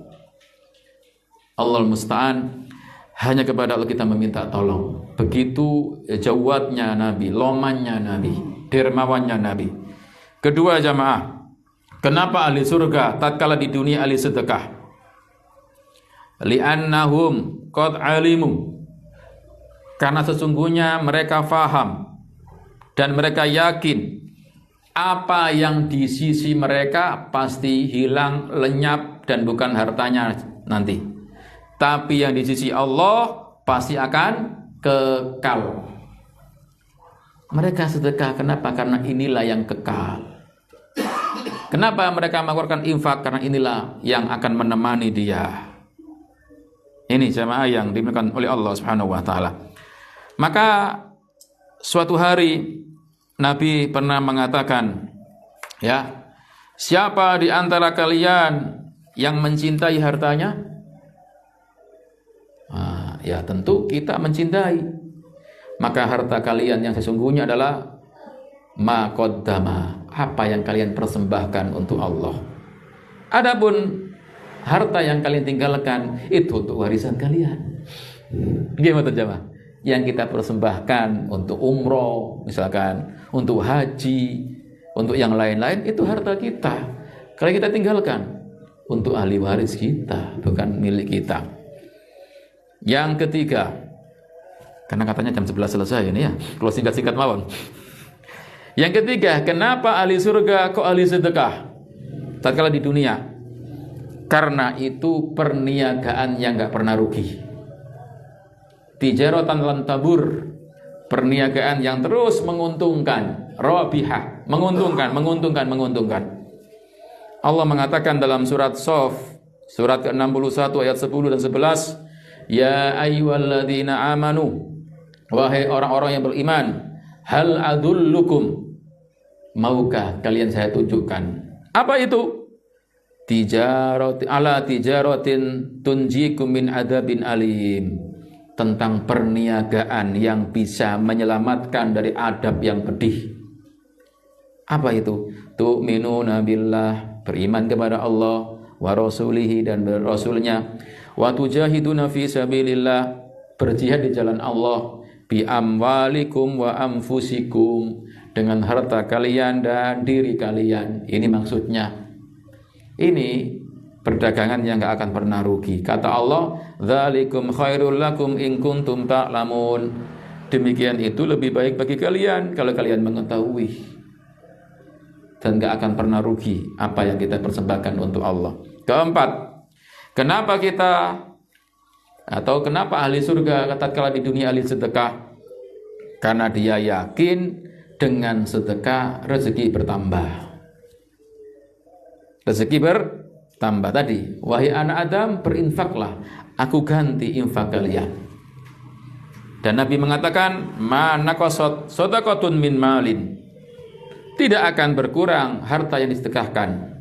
Bahkan ma min yaumin, tidaklah suatu hari, yusbihu ibadu fihi illa malakani yanjilan, kecuali di pagi hari itu akan turun kepada seorang hamba dua malaikat. Fayaqul ahaduhuma, malaikat ini salah satunya berdoa, Allahumma a'ti munfiqa khalafah, ya Allah berikan ganti orang yang berinfak.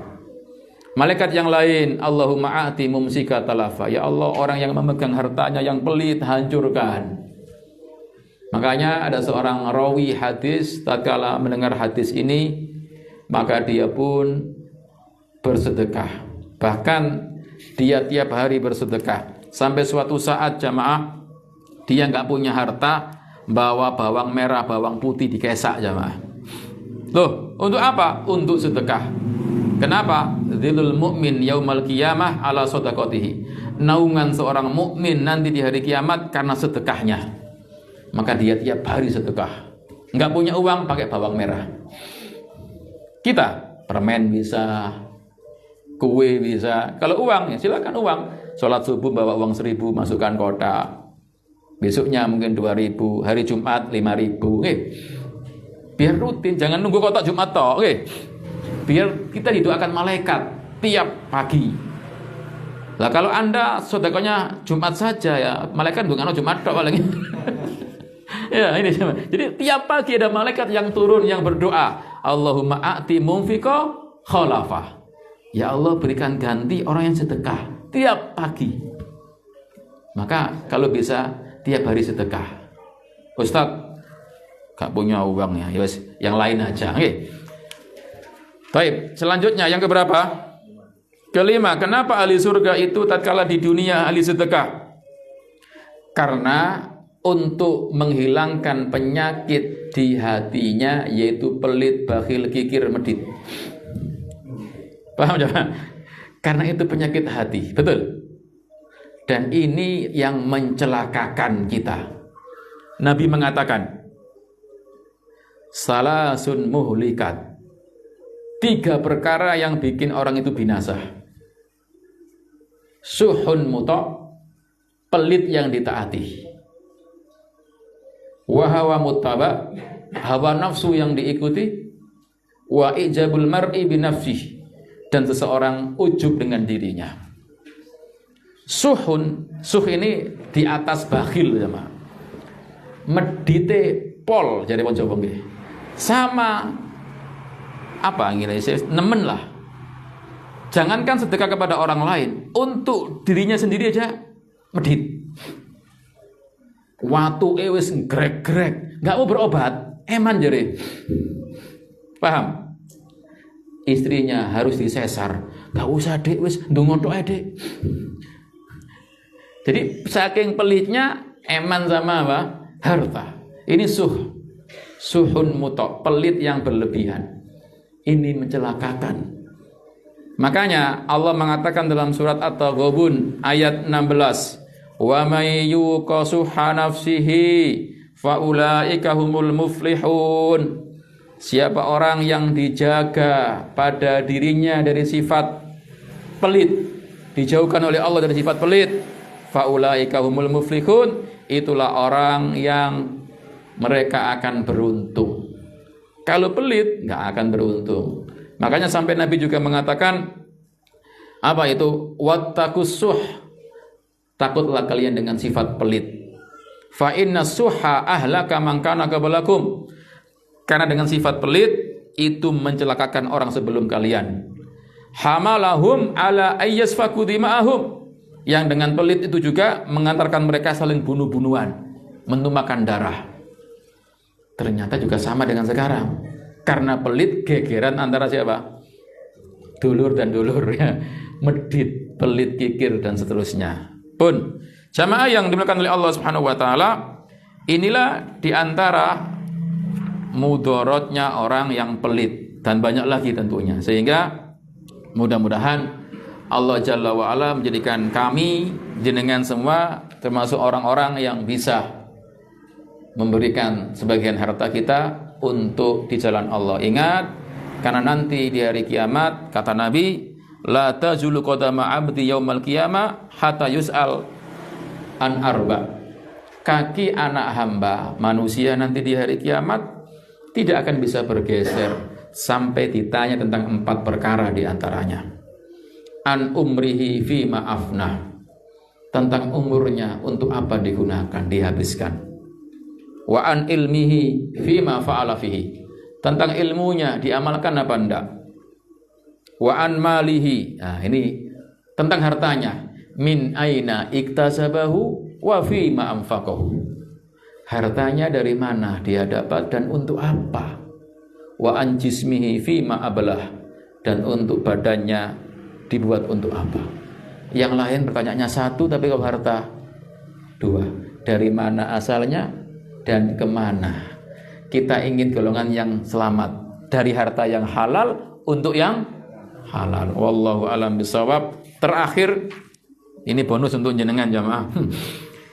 Nabi mengatakan, ini terakhir, innamad dunya li arba. Sesungguhnya dunia itu kata Nabi untuk 4 golongan. Yang pertama, abdun rajaqahullahu malan wa ilman, fahuwa yattaqi fihi rabbah wa yasilu fihi rahimah wa ya'lam lillahi fihi haqqan, fahadha bi afdhalil manazil. Hamba yang Allah berikan rezeki ilmu dan juga harta. Ada manusia punya ilmu, punya harta, pinter, alim, sugih, yang dengannya dia bertakwa kepada Allah, dia menyambung silaturahim, dia tahu hak-hak Allah dengan hartanya. Inilah sebaik-baik manusia, sebaik-baik kedudukan. Alim, ghani, alim dan kaya, dan mengetahui hak harta. Yang kedua, wa abdun razaqallahu ilman. Ada hamba Allah yang diberikan ilmu, alim, tapi dia enggak dikasih harta. Tapi dia niatnya sama dengan orang pertama. Kalau punya harta, dia akan gunakan harta untuk di jalan Allah. Maka kata Nabi SAW, fa ajruhuma sawa, pahalanya sama. Nah, mungkin ini kita bisa yang seperti inilah. Ada yang kaya, maka gunakan untuk yang baik. Yang miskin, niru yang kaya. Itulah ghibto, itulah hasad yang boleh. Tapi jangan sampai golongan ketiga keempat. Ini nemen jemaah. Apa? Abdun razaqallahu malan walam yajuku ilman. Ada orang yang dikasih harta banyak, hartanya banyak, tapi nggak punya ilmu. Hartanya akeh, nggak punya ilmu, sehingga hartanya dibuatkan untuk nggak bertakwa kepada Allah. Hartanya nggak digunakan untuk silaturahim. Hartanya hanya untuk nurutkan hawa nafsu. Inilah yang bahaya. Makanya orang-orang kaya kalau nggak punya ilmu, hartanya untuk maksiat biasanya. Yang keempat, lebih parah lagi, sudah nggak punya ilmu, nggak punya duit, wis gak soge, miskin, nggak ada ilmu, tapi ingin kayak orang ketiga. Aku tidak soge, rek tak bosi oplosan nih rek. Aku tidak soge, tak tuh anak homer sampean, wis mabuk wis. Tidak soge ngomong ngoten. Ini orang keempat. Wal iyadu billah wa wijruhu masawa, dosanya sama itu. Wal iyadu billah. Paling tidak kula jenengan ingin yang pertama. Nggih. Enggak bisa yang pertama, yang kedua. Enggak apa-apa lah enggak banyak harta, yang penting punya ilmu, iman yang kuat. Ingin saja. Makanya saya tutup kajian ini dengan hadis Nabi. Orang-orang kaya yang bagus itu di zaman Nabi diiri oleh sahabat-sahabat yang miskin. Sampai Nabi didatangi oleh orang-orang miskin. Ya Rasulullah, dhahaba alid-duthuri bil ujur. Ya Rasulullah, orang-orang kaya itu loh kok bisa borong pahala semua sih? Kita sholat, mereka sholat, sama. Kita puasa, mereka puasa, sama. Kita baca Quran, mereka baca Quran, sama. Tapi kita nggak bisa sedekah, nggak bisa umroh, nggak bisa haji. Maka Nabi, ya wis kalau gitu, bacalah subhanallah, alhamdulillah, la ilaha illallah. Itu sedekah. Ternyata orang-orang kaya tahu amalan ini. Ngadu lagi, ya Rasulullah, gimana ini? Orang-orang kaya ngerti semua amalan kita ini. Ya wis sudah. Dzalika fadlullah yu'tihi may yasha. Itulah karunia Allah yang Allah berikan kepada mereka yang dikehendaki. Maka kalau kita jadi orang yang miskin, sabar jamaah ya. Jadi yang kaya, bersyukurlah dan infakkanlah harta Anda di jalan Allah, biar tidak jadi orang yang celaka kayak yang abros wal akro, orang yang belang sama orang yang buta. Wallahu alam bisawab. Seperti itu mungkin yang bisa saya sampaikan. Selanjutnya mungkin kalau ada yang bertanya, kami persilakan. Wallahu alam bisawab. Kalau izin minum nggih.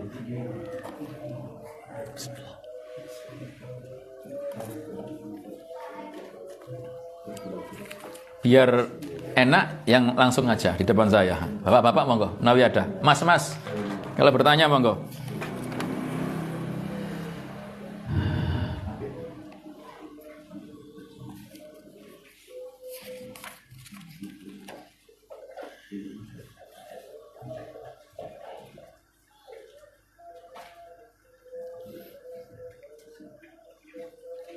Nggih, monggo. Mau tanya. Monggo. Bagaimana fitnah harta dengan wanita? Nah, yang sebenarnya berdasarkan tidak membedakan sebuah fitnah wanita. Wanita. Nah, jamaah yang dimuliakan oleh Allah Subhanahu wa taala. Maka Allah berfirman dalam surat Al-Imran, apa kata Allah? Zuyina lin-nasi hubbus sahwati minan nisa'i wal banin, sampai akhir ayat. Dijadikan indah pandangan manusia syahwatnya kepada wanita, anak, harta benda. Maka semua itu fitnah. Maka bagi laki-laki betul dalam satu sisi ada orang yang sangat terfitnah dengan harta, ada. Tapi sisi yang lain ada orang yang terfitnah dengan apa? Sama-sama fitnah besar. Sama-sama besar. Tergantung siapa orangnya. Mohon maaf, kita saja di dunia ini kadang orang ada yang apa? Sangat kesemsem ambek motor tok ya. Bojone gak direken. Kalau yang banyak juga apa? Burung. Asik ambil burung. Kemana-mana bawa burung jamaah. Sampai dikurungi bulungnya. Pagi-pagi belum bangun. Halo, halo. Saking cintanya. Maka wallahu alam bisawab. Nabi juga mengatakan memang fitnah yang terbesar adalah wanita. Iya, maka tergantung manusianya. Secara umum wanita sangat menggoda. Bahkan itu juga cara setan ingin mencelakakan laki-laki. Dari sisi mana? Ya wanita ini. Maka fitnah wanita bahaya, jelas karena nasnya banyak. Fitnah harta sama juga besar fitnahnya. Wallahu a'lam bishawab. Maka yang paling baik ya hati-hati dua-duanya. Hati-hati dua-duanya. Oke. Wallahu a'lam bishawab. Karena itu dunia ada wanita, ada tahta, ada harta. Ya, wallahu a'lam bishawab. Kuota ya. Tambahan yang keempat. Yang lain mungkin.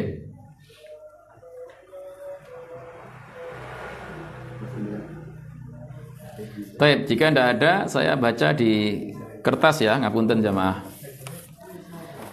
Apabila badan terlalu capek dan mengantuk, ya, menunda sholat dan istirahat, ternyata tertidur dan bablas sampai subuh, apakah harus menggantinya? Baik, kita harus merinci dulu. Pertama, sekiranya dia ketiduran, ya ketiduran itu kan bisa karena memang ketiduran sungguhan. Contoh, habis sholat isya langsung tidur.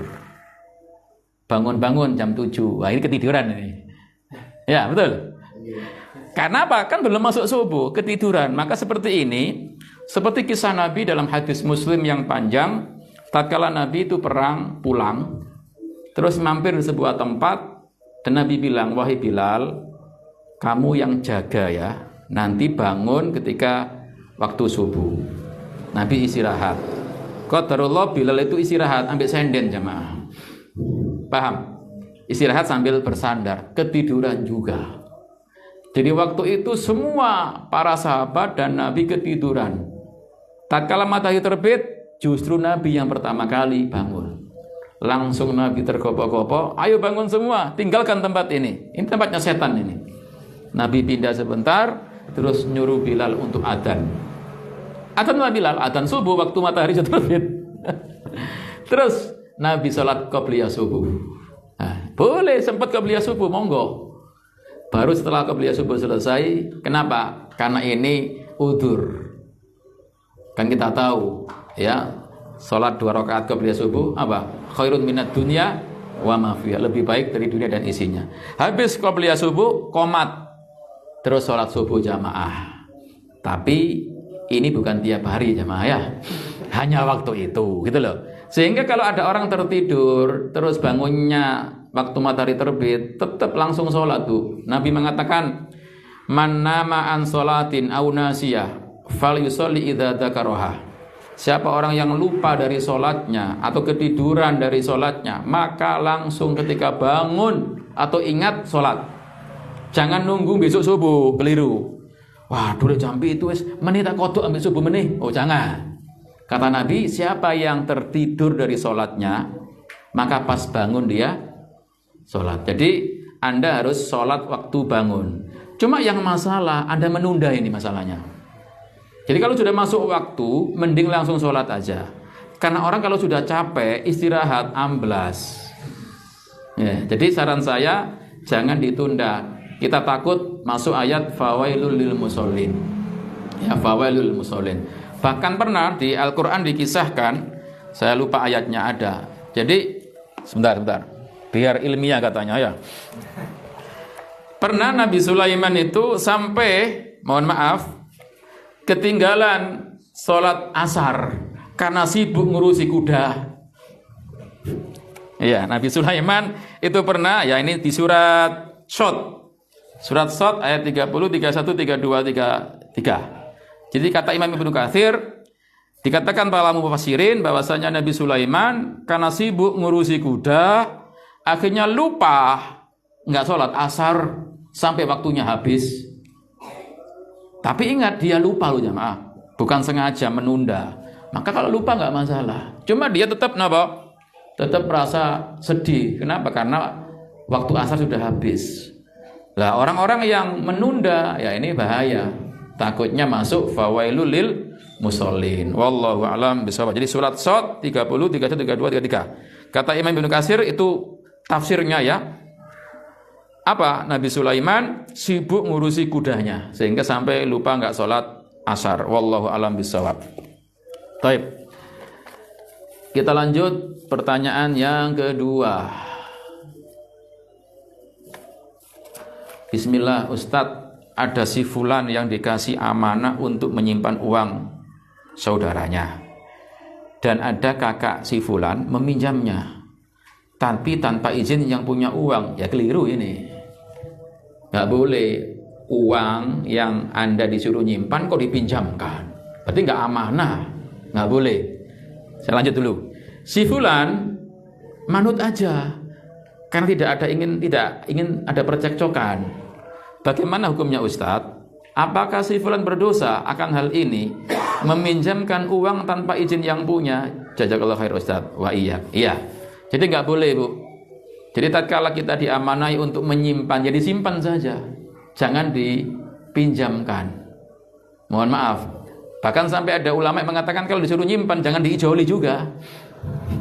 Paham? Nyimpan 2 juta. Ya sudah simpan aja, jangan dibuka-buka, jangan diijoli. Waduh emannya duit api-api tak jolani rek. Sudah simpen saja, itu amanah. Tatkala jenengan meminjamkan ya hendaknya izin dulu. Karena itu bukan uang Anda. Anda niatnya bagus nolong, tapi caranya Anda keliru, ngapunten nggih. Maka bukan hak Anda untuk meminjamkan uang tadi. Anda diamani hanya untuk apa? Nyimpen.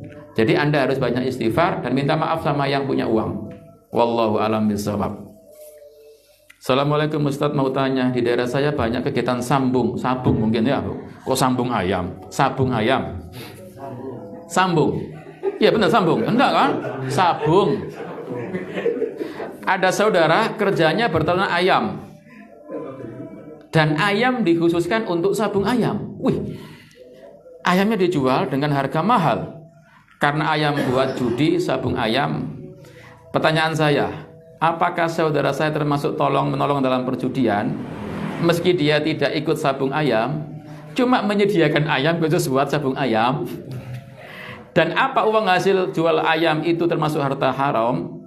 Bagaimana cara menasihati saudara agar tidak tersinggung? Jamaah, Al-Maidah ayat 2 mengatakan wa ta'awanu 'alal birri wat taqwa wa la ta'awanu 'alal ismi wal udwan.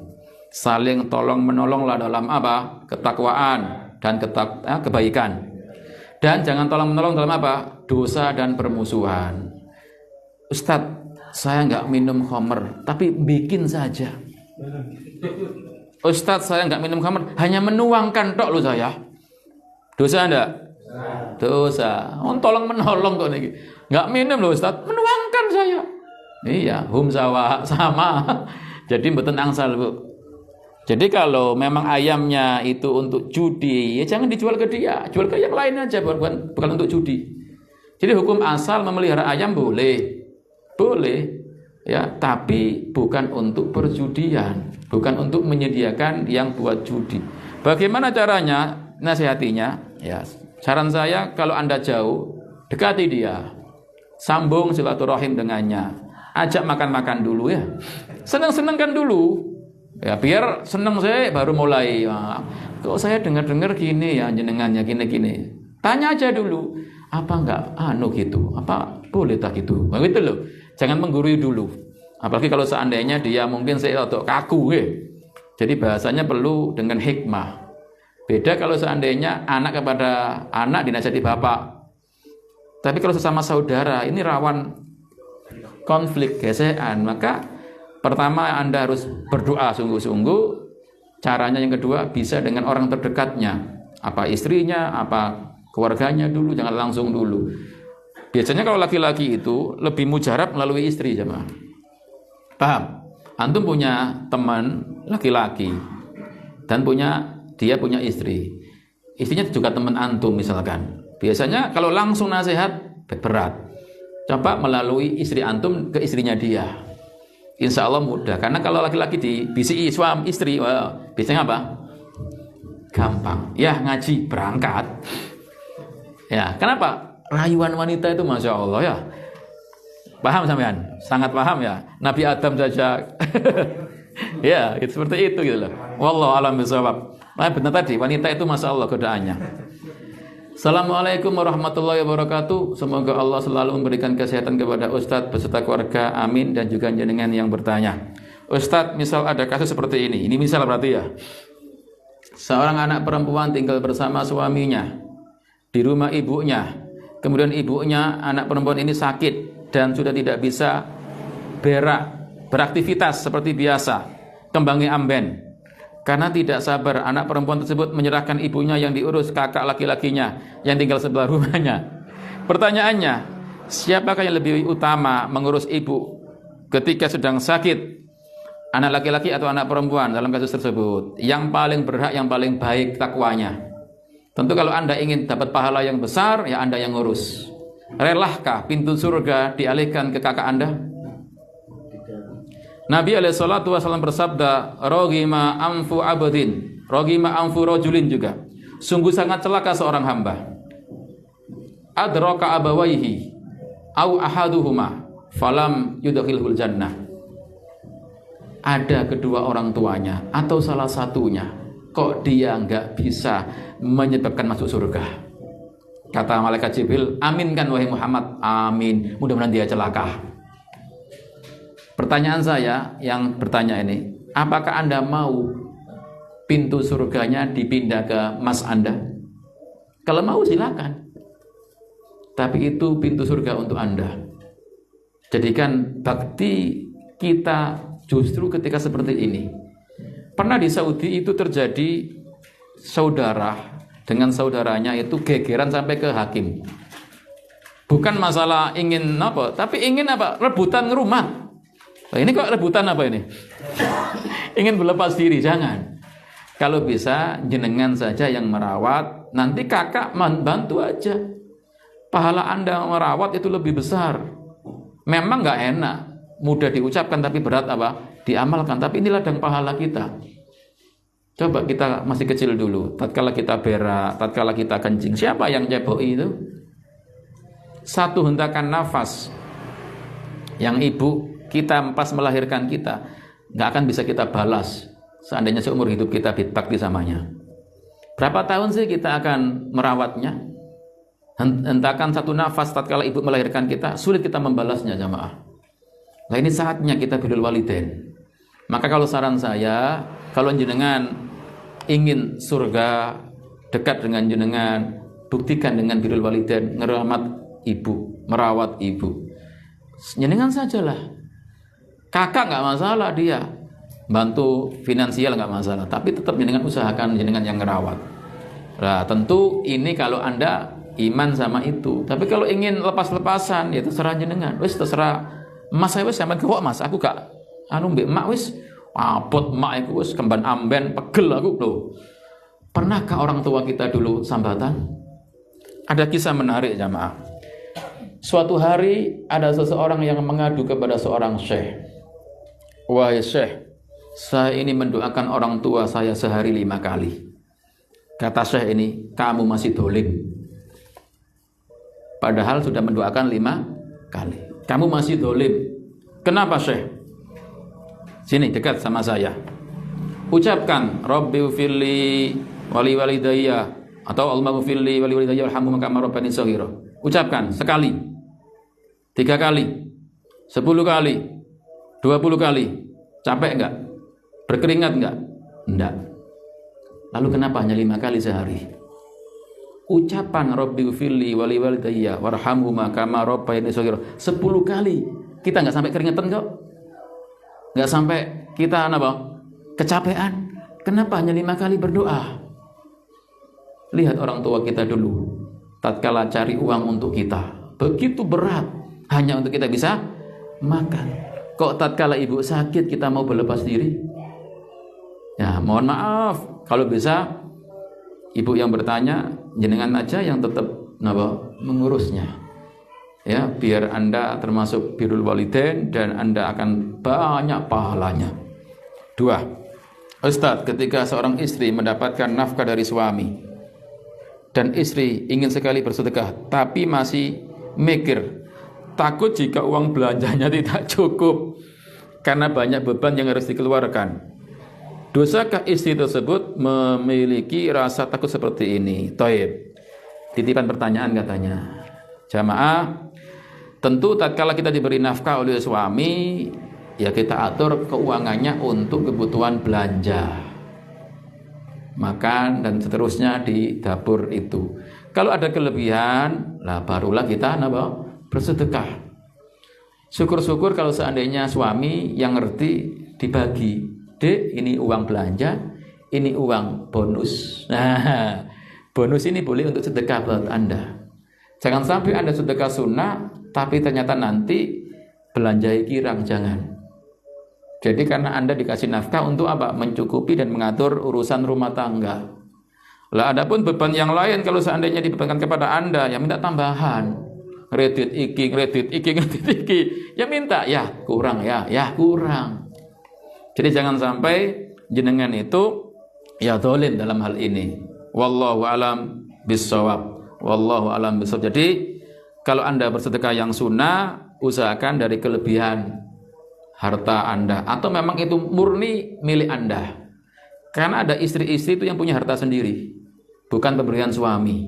Contoh, dia habis pulang kampung, memang suaminya yang nganter, yang jemput, tapi pulang kampung disangonin apa? Beras sak misalkan, didol, dijual ke warung dapat uang. Maka boleh ini kita sedekahkan sendiri. Tanpa izin suami boleh nggak kira-kira? Boleh, ini hartanya sendiri soalnya, bukan harta yang dari suami. Wallahu a'lam bishawab. Mudah-mudahan ibu yang bertanya bisa mendapatkan taufik dan hidayah Allah sehingga bisa membahagiakan suami dan nanti bisa punya kelebihan harta untuk sedekah. Allahumma amin ya rabbal alamin. Itu mungkin yang bisa saya sampaikan. Pas jam 11 Mas Anggit, jadi pas dengan jadwalnya. Mudah-mudahan apa yang saya sampaikan bermanfaat. Dan saya ulangi, saya mohon maaf nggak bisa hadir beberapa saat yang lalu karena sakit 2 kali, masuk rumah sakit. Alhamdulillah Allah memberikan kesehatan dan hari ini pun bisa menepati janji kami untuk bisa bertemu dengan jenengan semua. Mudah-mudahan Allah Ta'ala pun menjaga kita semua dalam keadaan sehat dan nanti bisa istiqomah dalam kebaikan dan amal soleh. Allahumma amin ya rabbal alamin. Cukup nggih? Sampai di sini yang bisa saya sampaikan. Terima kasih untuk panitia semuanya dan untuk tuan rumah. Mudah-mudahan Allah berkahi jenengan dan keluarga dan kita semua. Allahumma amin. Kita akhiri dengan doa kafarah majelis. Subhanakallahumma wa bihamdika asyhadu an la ilaha illa anta astaghfiruka wa atubu ilaik. Ada kurang lebihnya saya minta maaf. Semua yang benar datang dari Allah, yang salah yang kurang terbatasnya kita dan godaan dari setan, kita istighfar kepada Allah. Wa sallallahu nabiyina Muhammadin wa ala alihi wa sahbihi wasallam. Wa akhiru da'wana alhamdulillahirabbil alamin. Summa assalamu alaikum warahmatullahi wabarakatuh.